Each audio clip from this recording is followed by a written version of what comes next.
Hello बच्चों, let's read out the question first.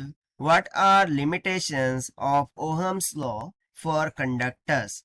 तो यहाँ पर क्वेश्चन बोल रहा है कि ओहम्स लॉ की लिमिटेशंस क्या होगी कंडक्टर्स के रिगार्डिंग। तो चलिए देख लेते हैं हम solution. But before of its let's talk about the key concept which we are going to use here for this question. So इसमें हम सिंपली बात कर लेंगे रिगार्डिंग द ओहम्स लॉ कि बेसिकली ओहम्स लॉ बोलता क्या है।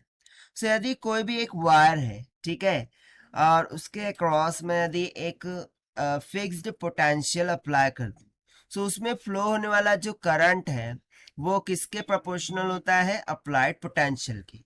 और यही कहता है ओहम्स लॉ, ठीक है। और बेसिकली यदि मैं इसको फॉर्मूले के अकॉर्डिंग लिखूं, so V is equals to I into R हो जाता है। सो बस इसी कॉन्सेप्ट का हम यहाँ पर यूज करने वाले हैं।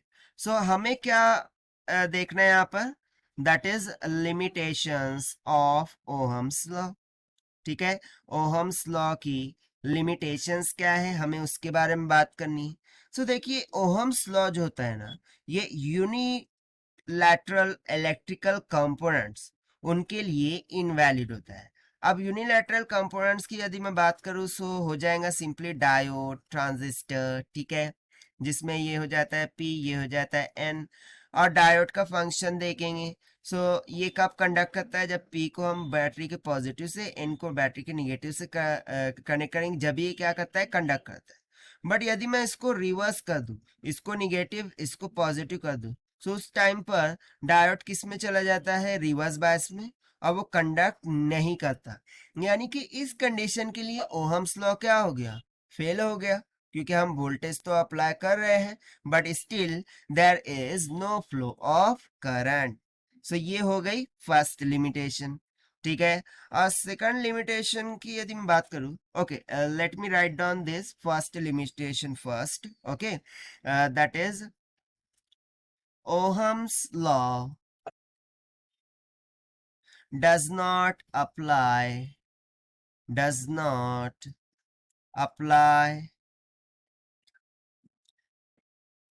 to unilateral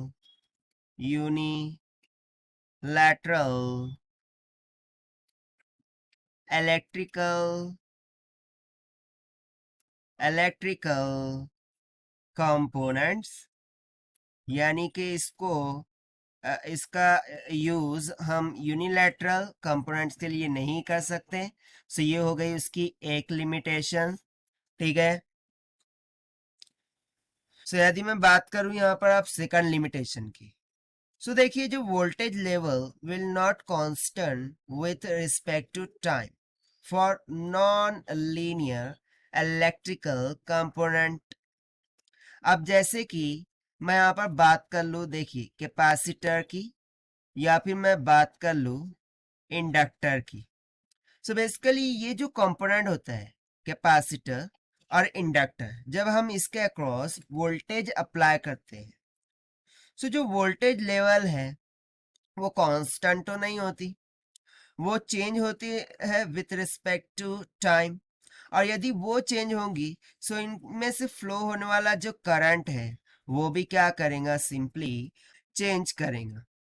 but according to Ohm's law, V के रिस्पेक्ट में जो करंट है वो क्या होता है? कांस्टेंट होता है, राइट। यानी कि वी वैरी करता है तो करंट वैरी करता है।